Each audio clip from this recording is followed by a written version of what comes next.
I'm Jeremy Greer. And I'm Gary Butterfield. And this is Days of Future Cast, the podcast where Gary and I are both kind of ill. Jeremy is way more ill, so you should send all of your sympathy reviews to itunes.com/Jeremy Greer when you're thinking of me. Yep. Thank you, everybody, for hanging in there with us. We're back with more Avengers versus X-Men. This is a versus issue, so we're going to talk about some pretty lame fights, in my opinion. Yep. We got two fights. We got the kind of drawings of Psylocke that would have stuck Gary locked in his room at 13. Yep. A lot of that. Just enjoying some up crotches. Some pretty bad Daredevil narration in general. Yep. And just really annoying Thor versus Emma Frost, which I think that would be an interesting fight if she didn't have Phoenix powers. The fact that it's like even a contest with her Phoenix powers is really frustrating to me for some reason. I don't know why. I'm getting mad at people being mad at Eternals right now is what I'm doing. I don't like it, but this is where we are. Yeah. We're back. So this is Rick Remender and Carrie Andrews as our writers for this one. This is better than the last issue of this. Yes, but it's not great. I think. Let's get into it. It'll be a brief episode, I think. It's a real Remainders episode. Like Daredevil versus Cyclops or Psylocke was not the fight anyone was clamoring for, I think. Well, I mean, maybe this was like maybe people were actually clamoring for this, right? Like maybe people, and this was just a way to slot it in. I don't think you and I were thinking about this at all when we talk about Avengers versus X-Men, because I barely remember that Daredevil is an Avenger, and Psylocke at this point, it's like either she's still doing the X-Force thing or she's just coming off the X-Force thing. So she's just a ruthless fucking killer with a boyfriend who is an archangel of death. Like it's a weird mix. It's a super weird mix. I'm not in the pocket for Daredevil narration. Okay. In terms of the big Marvel narrations, for me, I prefer I go Spider-Man, then a two-way tie with Punisher and Wolverine, and then Daredevil is last. Okay, that's fair. In terms of internal narration, I want to listen to. Psylocke didn't even make the list on that. Jeez. No, I didn't even know she did it. Yeah, who knew? Yeah. And again, I know we're beating the drum on this. The X-Men are right. Yep. They're getting into this fight. Daredevil, so they're getting into this fight. They're about to fight in Hell's Kitchen here. And all of Psylocke's narration is all the stuff we've been saying and they have not really dealt with. It's like, they don't trust us. They've never been there for us, and I can imagine being very frustrated as the X-Men, the fact that like, hey, remember like a couple weeks ago when Cyclops was on the beach and said, hey, Avengers, like you never fought Sentinels. Yeah. We never really got closure on that. Yeah. Like, I'm gonna need some reparations of some kind for that because it's pretty fucked up the way you hung us out to dry for decades. Where was your Phoenix busting armor when, my wife was dying in 1987? Like, where was that? Yeah. Where were you at when the last Phoenix showed up? Like, And again, this is not the comic book to really address those big ideas. This is really just for both of them to vamp internally about being ninjas or trained by ninjas and trained by the hand and to like do some high kicks at one another. And I just don't like. There's no like. I think the worst part about this matchup is that they're like, by all accounts, like, what is Psylocke doing here? Like, why is Daredevil in Hell? I know why Daredevil is in Hell's Kitchen, but why is Psylocke in Hell's Kitchen? Like, what mission is she on or whatever? So it's so what do out these two characters say about each other other than both being ninjas? And that's it. They're just both like super badass ninjas, and that's it. No history, behind them. They don't even really talk during the fight. Yeah. Like I can imagine this just being like, oh, where'd you go to school? Like, hey, Daredevil, are you into any bands? Like, they don't know each other. What's your favorite Fugees album? Just Psylocke just looking for every red flag she can on Daredevil. You're a juggalo? Does Captain America know you're a juggalo? I would love it if Daredevil took off his mask and had Juggalo makeup just in the parts his mask covers. Just on the top half? Yes, absolutely, 100%. Yeah. He's Juggalo up top, Daredevil on bottom. It's a new kind of mullet. I'm a hardcore Christian Juggalo. Yes, we exist, Reddit. And we vote. And we vote is my favorite threat. Yeah, and we lately. vote. And we vote. She tries to use her telepathy against him, and is overloaded because he has hyper senses, and she can't handle that because she's just a lowly little mutant. And this is one of those things where I'm like, I guess, but nah, bro. Also, nah. She's not trying to experience his world. Yeah, you know, I don't necessarily think that she would immediately like get all of his senses. That's what I'm saying. Like, it just irks me in like the worst Marvel nerd fucking Twitter personality ever. Like, I hate what this comic is making me do and think. And Rick Remender should know better. Yeah, like he's the person who wrote Psylocke to make her interesting to me. You know, that Uncanny X-Force was the first thing I'd read where I thought she was pretty cool, and had a good character and everything. So yeah, it's pretty frustrating.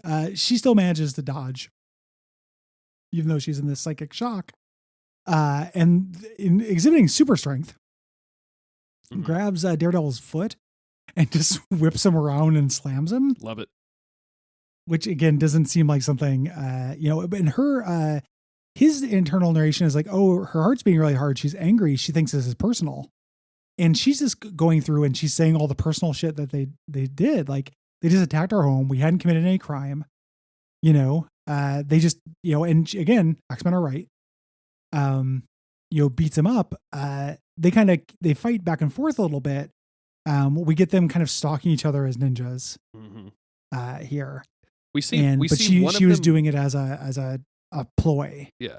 And we see one of them basically like bleeding. But there's a sword on the ground, and obviously Psylocke like has a sword, but I never saw any point where she actually like stabbed him or anything. So, or used the sword for that matter. Like, she just has it on the ground. Like, why weren't you carrying the sword, Psylocke? It's an emotional support sword. Number one rule of swords is you have to be holding them to be useful. I cannot stress this enough, people. Yeah. They do not cut on their own. It's amazing that they made stick it with the pointy end, like this number 2 rule in Game of Thrones. So number 1 was Arya has to hold the sword. I love the prequel where it's a Serio like teaching Arya what an object is and stuff. Like, oh yes, you have to hold. I can't remember how Serio talked. You have to hold stuff to use it. You're teaching Arya object permanence. No, it doesn't just disappear when you close your eyes, Arya. Yes. She pretends to fall, or she does fall off the building because she knows Daredevil will save her. And he does, but this was all a ploy. Drew him out, left him vulnerable. It's hard to punish a man for doing the right thing, but here we are, and beats him up a little bit more. And she stands and she zaps him with her thing, with her sword. And it says, AVX fun fact, her knife can cause a psychological collapse. We see her, it feels like the artist didn't talk to the writer because we see her stab him. Yep. But nothing happens. Absolutely. He just stays talking. He just talks her out of it. Yeah. And I hate this because he's like, you're angry. And she's like, yeah, I am. And he's like, well, you feel persecuted and maybe you're right. But with all that power, we'll see how differently you guys do things. If this ambush is any indicator, you'll have us on our own island. And I'm like, Daredevil, that's a good point, except you guys have already put the X-Men on the island. Like, yeah. I'm not like, what ambush are you talking about? Yeah. Like, are you talking about this little tiny beat in this fight? Because again, you guys went after them. Yeah. And also like her pretending to fall off a thing and knocking you in a building isn't the same as, crucifying you because of your own genetic makeup. Like, what the fuck are you talking about, Daredevil? We also got a real case of Psylocke's breast being drawn to backache proportions here, which that's not my preferred Psylocke. Like, I don't feel like that makes a lot of sense for her. She's always been like kind of a sex ninja, but generally like my canonical version is a little bit less fan baity. Yeah, I mean, like slightly less cheesecakey. In the last page, as she's standing up, like she just has normal. She has a normal figure, right? Like as much as anybody who can fit in like a leotard that goes up to your crotch has a normal figure, but like she's not out of proportion or anything as she is on the previous fucking page. Yeah, and then like, and the idea is here is Daredevil like tempted her to like really think about it. It's like, what do you really want? And the idea is like Psylocke's are all those things I was saying, was I right about those? Maybe we will put the Avengers on an island.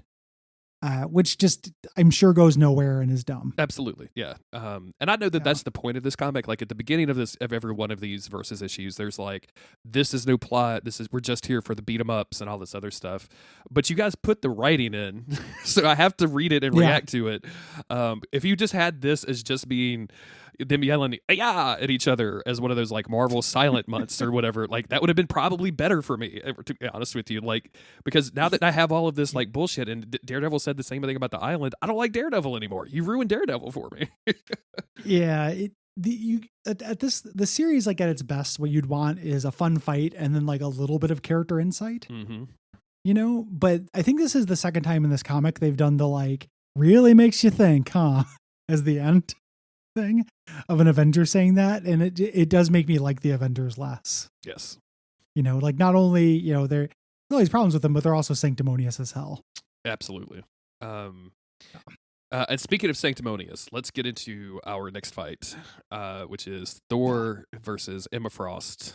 I immediately like the art in this a lot better. Like I like the it's Aaron Andrews, the writer, and he did the artist as well. Yeah. Did the art as well, and the art's great. Mm-hmm. In this, I think. There are little character beats about this I kind of like. Yeah. You know, them fighting. Like I like them showing, you know, they're talking about the two of them fighting, and like, you know, talking about Thor has felt the heat, he's felt the cold, and then it shows Emma Frost, and it's like she's bent men to her will, and it shows her doing BDSM shit. Mm-hmm. Like I like Emma Frost in this. I like her teasing the shit out of Thor. Yes. You know. I mean, just like when he's like, addresses her, he's like, you know, I have no wish to lay my hands upon you. He's like, you need to address me as your majesty. Like, first and foremost, how dare you? I love this. Like, you know, he's like, I'm no mere man. And she's like, no, you're a trained dog with a shiny blonde coat. Fucking like getting his goat. Like this is a good version of Emma, I think. Yes. Mm-hmm. Here. She tries to look into Thor's mind, and she kind of feels a bunch of feedback, and he kind of goes a little crazy and goes to hit her with the hammer, which works. Like I think she switches to I can't really tell what's going on in this, and it's been a little while since I've read it, so I'm like zooming in on this.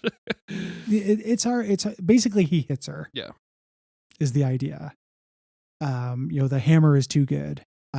And then she turns into a diamond form. And when she's not the Phoenix Force, this means she can't do telepathy, but she keeps all of her Phoenix powers. Yes. So the idea here is that she's like, basically indestructible, but also has the Phoenix powers. And continues to neg Thor. You know, I love this. Like, tell me, have you ever wished a woman would put you on all fours and grab hold of your mane? Like, fucking hilarious, dude. I can't help but think about like Thor from the MCU going like just looking goofy, being like, like the Emma's BDSM background doesn't get evoked enough. Yeah, especially like this, where it's literally teasing like a hyper masculine figure to like undermine his confidence, right? Of like, you know, even a God of Thunder can use a little whipping now and then. I have such pretty things to dress you in. Like, someone is just there's some Emma Thor shippers that are just furiously masturbating right now. Like, it's just going crazy. This pisses Thor off enough to where he hits her hard enough to shatter her. Yeah, you know. All of her shards go up in the sky, except at this point because he did kind of an upstroke. Except for. I think this is a cool shot, like the cool page. It just really, for all of the world, especially the way that it's drawn, just makes it look like he hit her from the vagina up. Like he did split her from the waist up. Yeah, and it leaves. He 100% did, right? That's what happened. And it leaves like just like two legs whole with like one perfect ass cheek on each side, and it just reminds me of that. I think you were the one to tell me about it, where you could get the robot or whatever, the little sex doll that's just a torso. Yeah. The Real Doll website has a lot of free floating organs. If you just exactly, yeah, if you just want a freestanding butt, I just want one Emma Frost leg and one butt cheek, please. Can I get that? the catalog. All of these shards rain back down on him. Here, hitting him, cutting through him and stuff. As Emma reassembles, which is pretty rad. This is rad. I get. Again. I'm getting a little pedantic about the AVX fun facts because it's like what goes up must come down. I'm like, no, you hit him to space. There's no gravity in space. But I'm also just Also consuming a lot of fun space fact, stuff. right? So I'm getting real mad about it. Yeah, it must come down if it's controlled by the Phoenix Force. Exactly. Yeah, it's fine.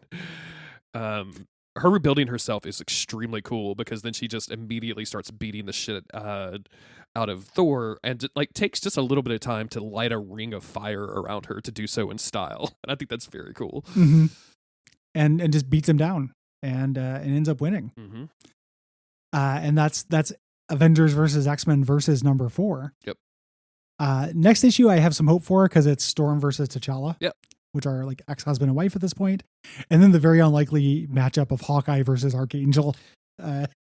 Again, just the miscellaneous squad. I think this is the Angel too who had his memory wiped and who believes he's an actual angel at this point. So it's going to be really weird to see the way he interacts with Hawkeye of all people. So looking forward. I'm very curious about that. There are no religious Avengers.